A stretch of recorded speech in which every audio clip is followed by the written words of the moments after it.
Hello and welcome to How Are the Children podcast. And I am Reverend Lita Behrens. I'm with Our Savior's Lutheran in Fort Collins, Colorado. I serve as their pastor. And I'm Reverend Bridgette Weir, and I serve in Taylorsville, Utah, the people of St. Matthew Lutheran. And yeah, it's great to be with you all. We are once again working through Lent through the Sanctified Arts Yes. series. Tell me something Tell me good. something good. So, Okay. what you Has got? Let anyone me pull up the PowerPoint because that's the linchpin to the plan. has And anyone then, sung the song to you yet? you know Tell what? me No, something good. oh yeah, tell me something good. Yeah, I know. I think of it every time. Let me Every time. I'm thinking about having my brass group play that as the gospel acclamation on Easter. Great idea. Tell me something good. I like it. Yeah, we are Yeah. not even using the music because we have a brand new musician that started Mhm. Ash Wednesday. Oh, That good. felt mean. So, We are. We um, use the hymns because they're familiar tunes with yeah, new they are. words. So that seems to work. Yeah. So, Anyway, we are in Lent 3. yeah. And our focus, we begin with what is Childist Biblical Interpretation, and it's where we pay attention to what is happening with the children, whether they are named or not named in the story.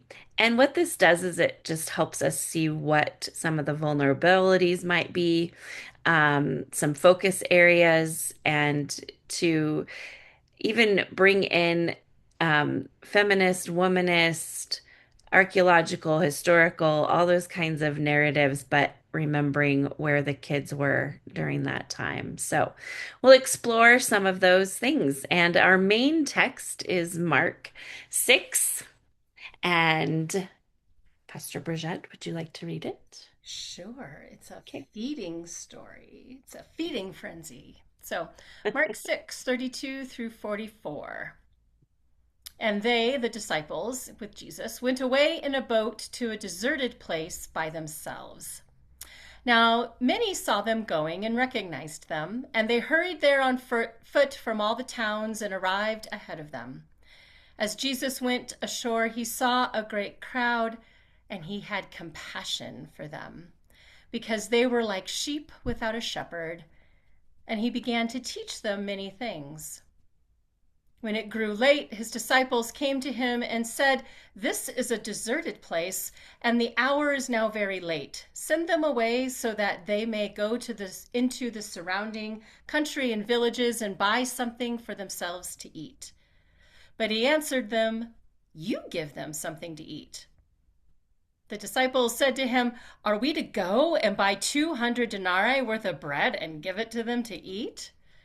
And he said to them, "Well, how many loaves have you? Go and see." When they had found out, they said, "5 and 2 fish." Then he ordered them to get all the people to sit down in groups on the green grass. So they sat down in groups of hundreds and of fifties. Taking the 5 loaves and the 2 fish, he looked up to heaven and blessed and broke the loaves and gave them to his disciples to set before the people. And he divided the 2 fish among them all. And all ate and were filled. And they took up 12 baskets full of broken pieces and of the fish. Those who had eaten the loaves numbered 5,000 men. And then we also have the Ephesians 3:20 through 21. Now, to accompany him who, by the power at work within us, is able to accomplish abundantly far more than all we can ask or imagine. To him be glory in the church and in Christ Jesus to all generations forever and ever. Amen. The accompanying text, which you might Yeah. use liturgically or as just another reading, along with the poem or devotion that is offered. Mhm. Yeah. So we're going to focus on Mark 6. Yeah. And if if things pop up for us about Ephesians, we will share them. And Worry about that when it happens. Yeah. so in this story, the first thing we want to ask is where are the children? And they are not mentioned. But if we have a crowd of 5,000 men, then children would have been there. Yeah. That means a crowd of all the people. And you know what? I didn't look up the Greek if it's really just men or people, but that was in our SVU, so it's probably men. It's probably Um, men, and please stand by. I have my Greek Bible right here while okay. you are continuing to talk. So, but we are not going to accept that there weren't children around. So, um, and the reason they're not mentioned is that stories in scripture, and actually lots of stories are told just in an adult-centered way. It's not because they weren't there. Um, so what I first wonder is I can just picture like this crowd of people and it being kind of chaotic and the children, I bet they looked like they weren't paying attention, but they are paying more Yeah. attention than they look like they're doing. I remember this one time, my son, 3 years old, spinning around in the not in front of the pulpit while the gospel was read. Okay. And we were just letting him spin because he was not making noise. Right. And so he's spinning around. And then it was that scripture of cut off your arm if it Oh, if it causes you causes to you to sin. sin. Yeah, yeah, yeah, yeah.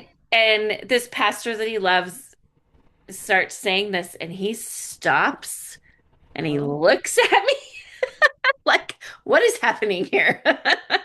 So right. anyway, they are there, they are paying attention, and what might this miracle have looked like to them or meant to them? And I think about some of them were probably tired and napping. Some of them probably were asking for a snack. Some of them were running around with friends. Some of them were shy and hiding behind the grown-ups that brought them. And then there's this part, and we can talk more about it, but where Jesus puts them in groups and how, like, I think of vacation Bible school and when it's time to have snack and get Yeah. in groups Yep. and you go to your spot, Go to your station. Yeah. your station, your Yeah. blanket, your what, however you're being Yeah. organized. And that's kind of a safe thing for kids. They're like, Yeah. oh, okay, I'll go to my And they group. go do I that. know where I'm supposed to be. So I wonder if that moment just felt a little safer than the Yeah. chaos of the crowd, you know? Yeah. So It just probably did, something. right? You always feel Yeah. safer in a smaller group. Yeah. So, And you immediately start to bond with whoever that group is, even if you didn't know them. right. Right. And So, were they like, okay, I'm gonna go back to my family to sit, or the brave yeah. ones waving like, okay, I'm messing with my friend over here or whatever. Well, or So, if they got separated from their adults and ended up in a right. different group, right? All kinds of things. All kinds Um, of things. it is adult male in the group. It is adult male. Okay, so they Adult male. counted the adult males, but So, there were others there. yeah. You can go to the next Okay. slide. So one thing is that Jesus is actually feeding the people. So it's he calls them sheep without a shepherd, and he has compassion for them, and he feeds them. Like that's um I don't know, it's just such a big statement there that ministry includes meeting needs, right? And I had, when I was looking at that, I had the same kind of thought that the connection there for me was that it's such a parental role, right? To make Mm. sure that everyone eats at the time they need to eat before people get hangry. Right? And I was connecting that with the sheep without a shepherd, and also that shepherds tended to be children. So what does that say about Jesus as the good Oh, shepherd, yeah. right? And I so I didn't was even playing think of that. I was playing with that. I don't really know what to do with it, right? I mean, full disclosure, I'm not Yeah. preaching this week, so I don't have to think too deeply. But I did think about that oh that's fascinating. If Jesus puts himself in a role of a shepherd, which is typically one of a child, Hmm. the little child shall lead them, Old Testament Hebrew Bible connection. Yeah. But yeah, yeah, and it is embodied, and then there's that parental role happening as well. Yeah. I'm writing that down. I am preaching, so. Yeah, so yeah, Um, so, this leads to thinking like how well, children know what hunger feels like. It's yeah, not like an abstract idea. no, this, So, I think this story can be really felt even by our kids today. What does it mean to be mm, hungry, thirsty? Um, and um, children can be more vulnerable in how they experience hunger. yeah, Um, in some ways, it's just the reality of their bodies and how they'll react, but also because they don't have as much agency yep, in how that hunger need is going to be met.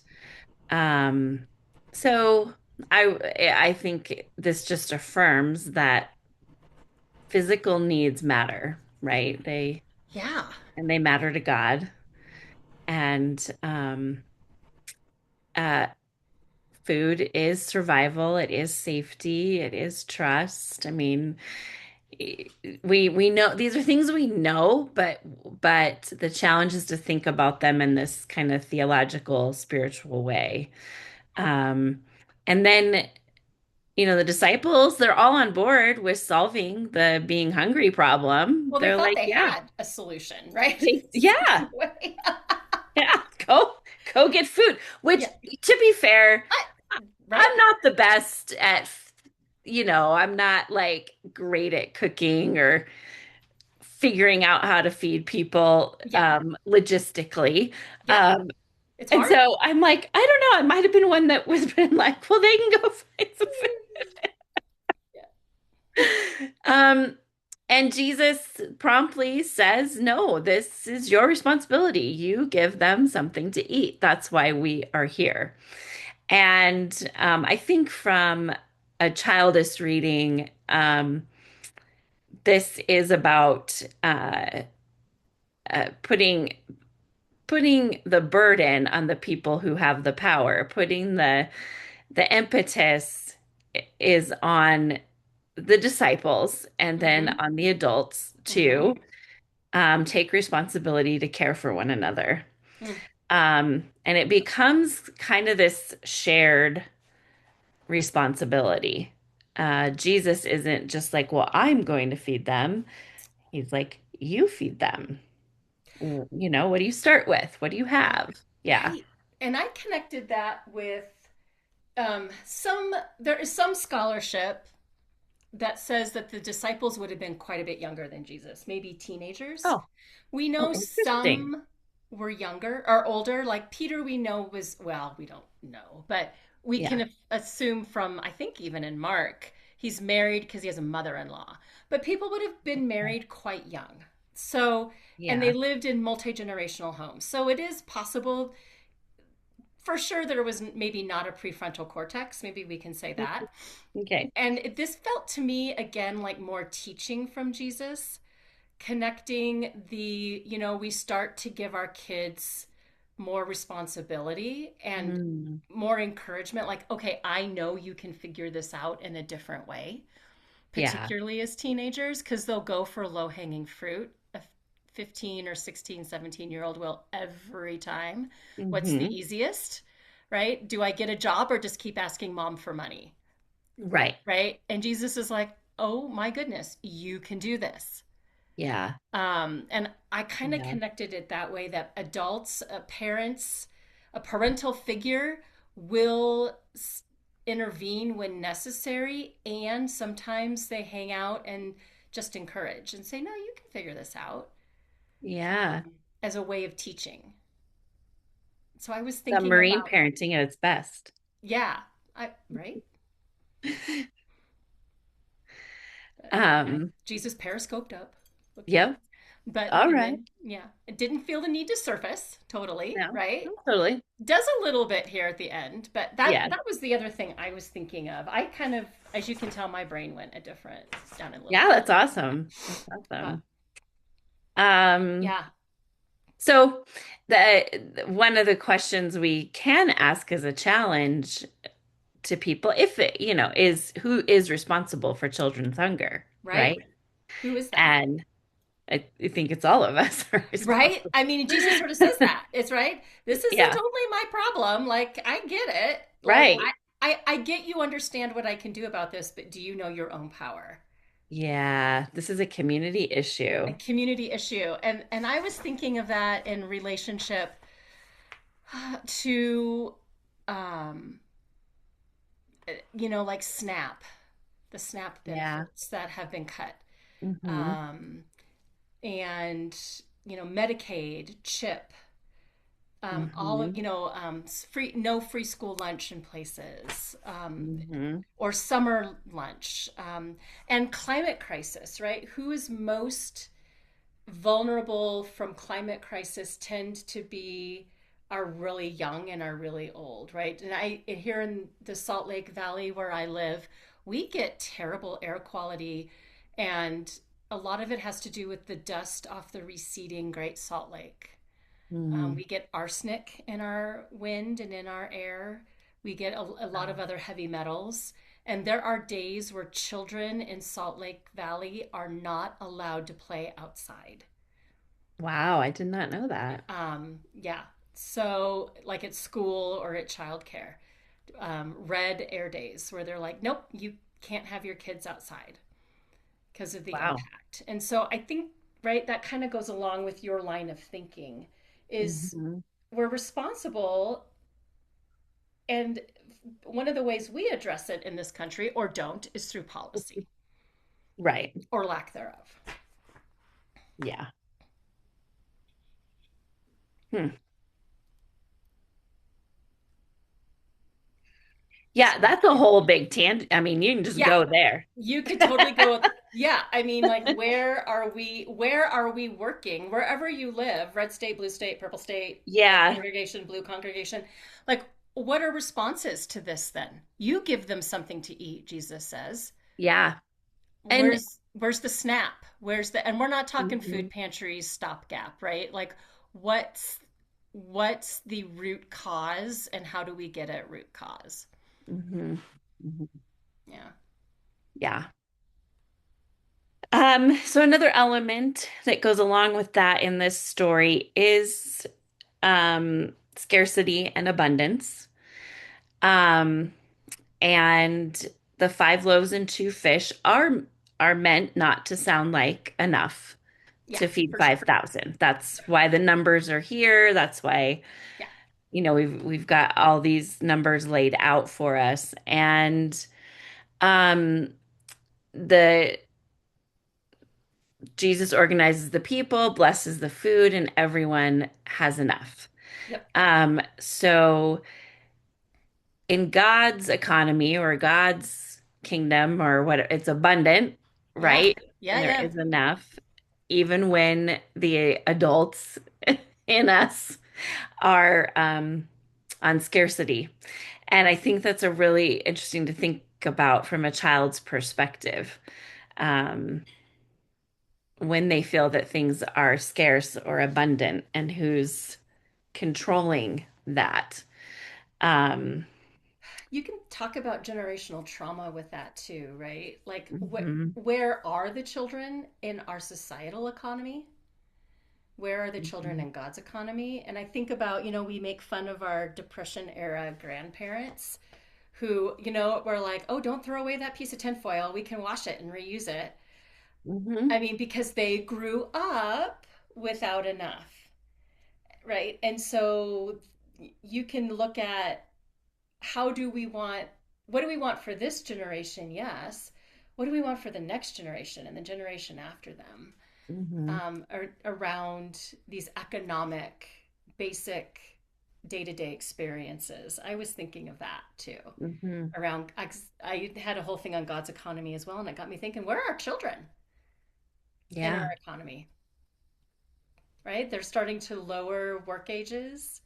Yep. Um, Say that kids can work in, young as 14 in meatpacking plants. When I was in high school in Nebraska, I don't know if it's still this way, but at 14, you could detassel corn and walk Hmm. soybeans. And I remember our high school choir teacher drove the bus every summer that went around and picked up kids to go out to the Hmm. farmer fields. Yeah. So like, where are kids in this economy, and where would God want them to be in God's economy? Yeah. Hmm.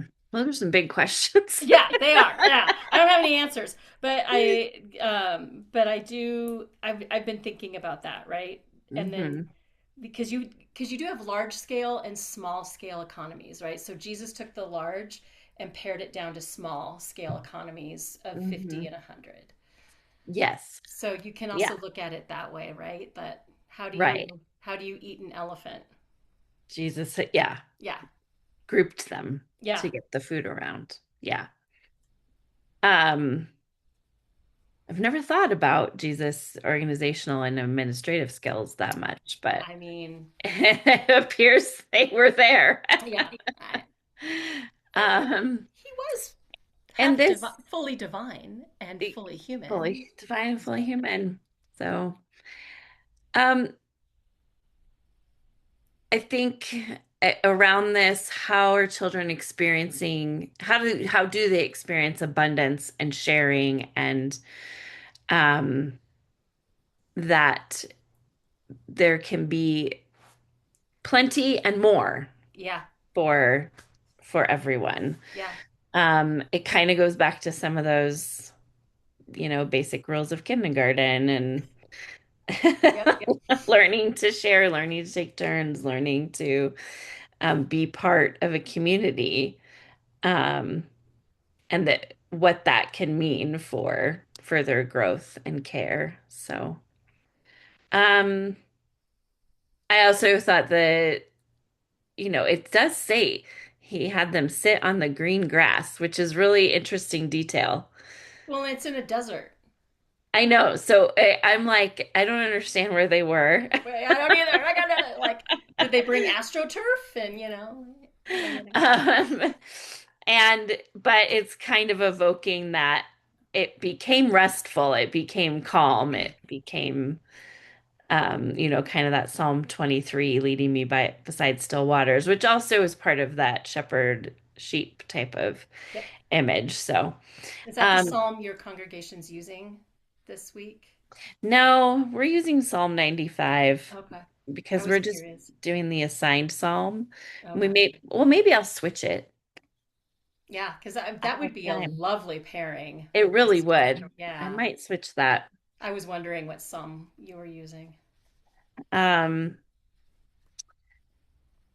Last week we did 121 and Yeah, that was good. that was really good. Um, so this is when we're talking about God's economy too, this is in direct contradiction to kind of the power imperial world that they would have been in. So, domination, the haves, the have-nots, earning anything, all of those types of things. And in this story, power is blessing, it's sharing, it's feeding, it's being in community. So the children who were there are experiencing this kind of power. Mm-hmm. Um, and what are the kinds of power experiences we want our kids to have? Um, a direct thing in my congregation, we have on Wednesdays, there's 2 hours where kids come, and part of it is that they eat together. Mm-hmm. Um, but they don't just eat. They get their food, they serve each other food, they help clean up, they pass things around, they have conversation, they know where the towels are to wipe down tables, they know how to load that dishwasher in the church kitchen. Like Yeah, it's they've been more, empowered. yeah, it's more of a we're here together and we're going to eat and it's fun and these are the things it takes to eat together. Yeah. Um, Well, that's what Jesus empowered the disciples. You could also mhm. draw that parallel, right? Yeah. So the other thing that's clear is that this meal has everyone who is there. Yeah. There's not an age qualification. Nope. There's nothing you had to learn, nothing you Yep. had to confess, Right. nothing. Um, so I did just put in a little, it is a pretty strong theological argument for Yeah. allowing anyone to have communion. Yeah. So, It didn't say they were like they all believed the same thing or they had been no. baptized And or this wasn't communion, no. but I think, No. Yeah. but kind of, it's Jesus blessing it. And Yeah. I don't know. I think these no qualifications. It was just the people who were there. Yeah. Well, in my context in Utah, we have a bill that itself died, but pieces of it are getting put into other bills, so that's not awesome. But it would Okay. have required food pantries that receive any federal grant money to determine that everyone comes who comes and gets food has citizenship. Oh, And yeah, I've seen some things about that. yeah, and so it makes me think of that for us here in Utah that we're going to Mhm. demand proof of worthiness to be fed. Like your humanness isn't Mhm. enough. Yeah, and it reminds me too of it's been a while since I've heard one, but some stories at the border Yes. where churches were leaving water and food out and then getting, in trouble for doing that. Um, Right. and they Right. were like, "Hey, people Jesus need food fed. and water." I don't know what to do about Jesus. Yeah, just I feel like Jesus fed people. Yeah, I know. I mean, Um, and for me, the real miracle of this story is yes, the food. I mean, yes, the whole food thing. Jesus got 5,000 people to sit down together. I know. I mean, and probably more than that, right? Because that was just the Yeah, adult males counted, which, right. checks out for the time. Um, but 5,000 people in one place. I mean, the only time that happens in our society anymore might be like a concert or a sporting event, right? So there Hmm. was they all came to see Jesus. Hmm. And that was enough for them to sit together and eat together. Hmm. I mean, I think that's the miracle. Yeah. You could get Yeah. 5,000 people to do anything All together? all together. Um, Yeah. and then of course there's the standby that people had food with them, and that's how the meal was multiplied as people were like, oh, someone's sharing that, I'll share this. And Hmm. that's how everyone was fed with leftovers. Still a miracle. Still a miracle. Getting Yeah. people, I mean, right? We've got a billionaire class that hoards money, Hmm. and, it would be a miracle to, get them to share and Yep. distribute and not worry if there's leftovers for someone else to deal with. Right. I was thinking of that, like, ooh, who's in charge of the leftovers? Whoo, that's a whole political battle. Yeah, exactly. Who's in charge? That Who's is a in, whole platoon. yeah, who's in charge of Uh-huh. that? Oh yeah, there's like some of that going on right now about some of our state taxes and things and where they've gone and when more money was collected than put out, who gets what's left over. Mm-hmm. Mm-hmm. Um, so these just brought some thinking points to mind. Where are children hungry today? Yep. Physically, emotionally, spiritually? Who is being told to go away and find something for yourself? We have some really good examples of that in our Mm-hmm. policies. Mm-hmm. What would it mean for the church to hear Jesus say directly to us, you give them something to eat. Um, I do think this is one place where many denominations, congregations, um, do come together Yeah. on this um, feeding and caring Yeah. for those who don't have. Not universal, of course, but I do think I see a lot of direct action Yeah. with feeding people.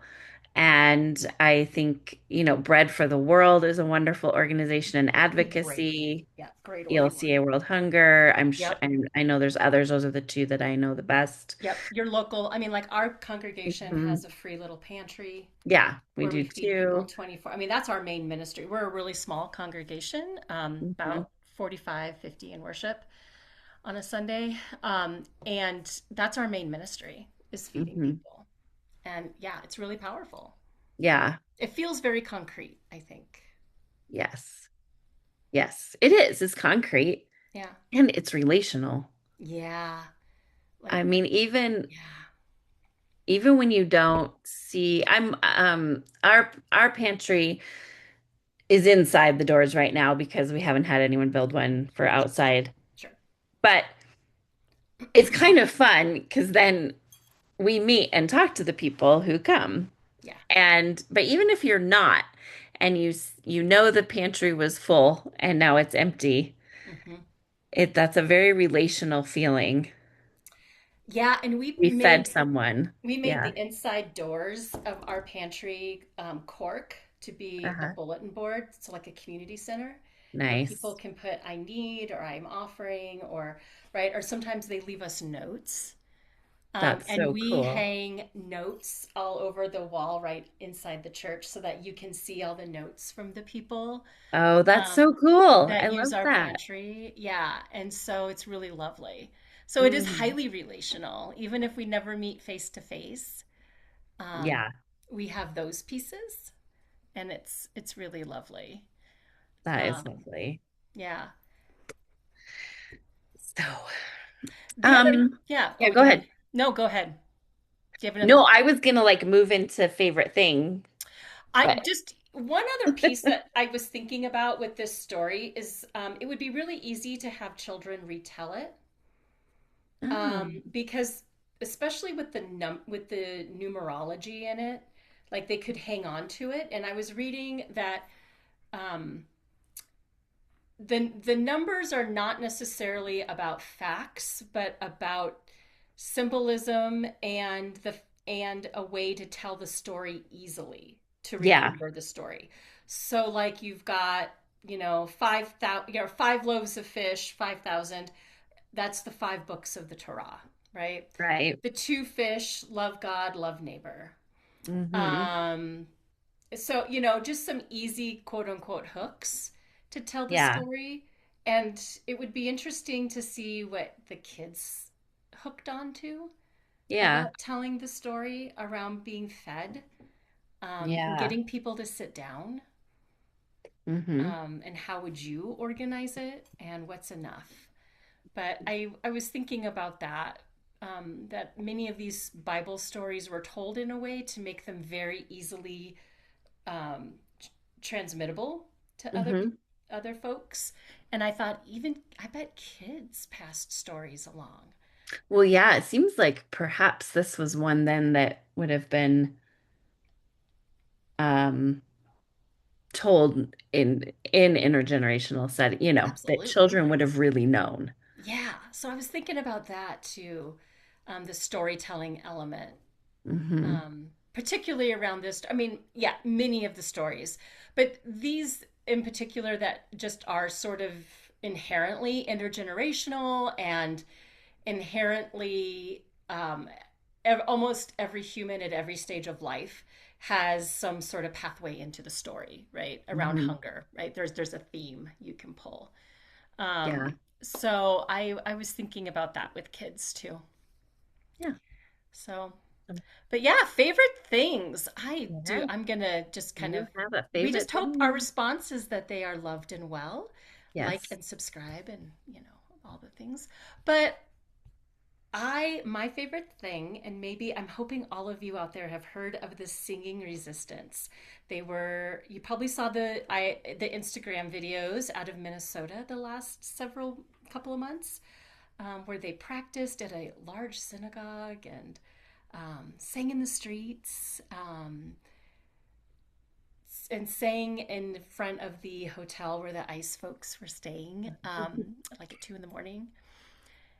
And we had our first meeting for the Singing Resistance Salt Lake City yesterday, at Holiday, which is a suburb of Salt Lake, UCC, United Church of Christ. We had 160 folks show on pretty Yay. short notice. We took the national training 2 weeks ago, 2.5 weeks ago.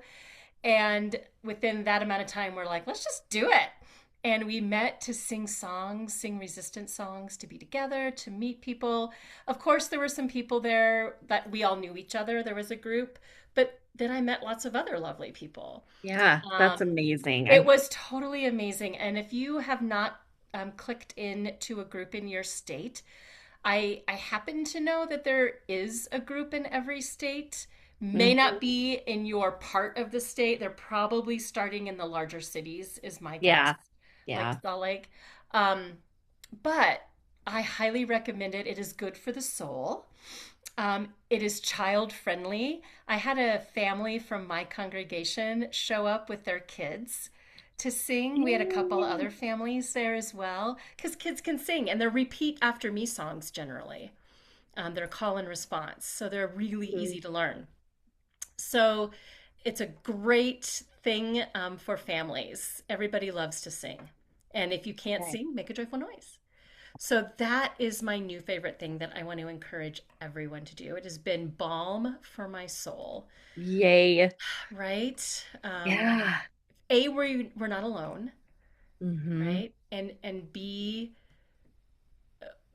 there is something we can do that is positive, Yeah. that isn't just shouting into the void, although Hmm. screaming into the void can make you feel better. That's sure. I, It's not, you can. there's no judgment. This is No, go another for it, tool. actually. Yeah, right. This is another tool in our toolbox. Yes. Um, And it's one that I'm just excited about because I think it can, be used in children.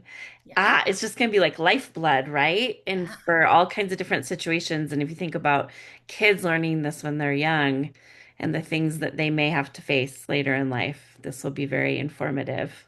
very informative. So that is my favorite thing. And I'm hoping it'll Yay. become everybody's favorite thing, but results may vary.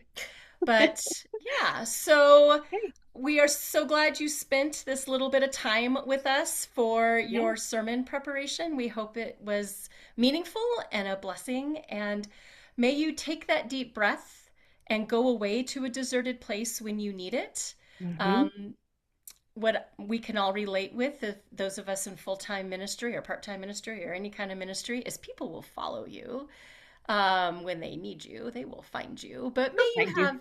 may you have a break, and may you recognize when you need that. And I hope someone is feeding you today. So, with that, we will see you next week. Yes, thank you. Thanks for Bye. joining us. Bye.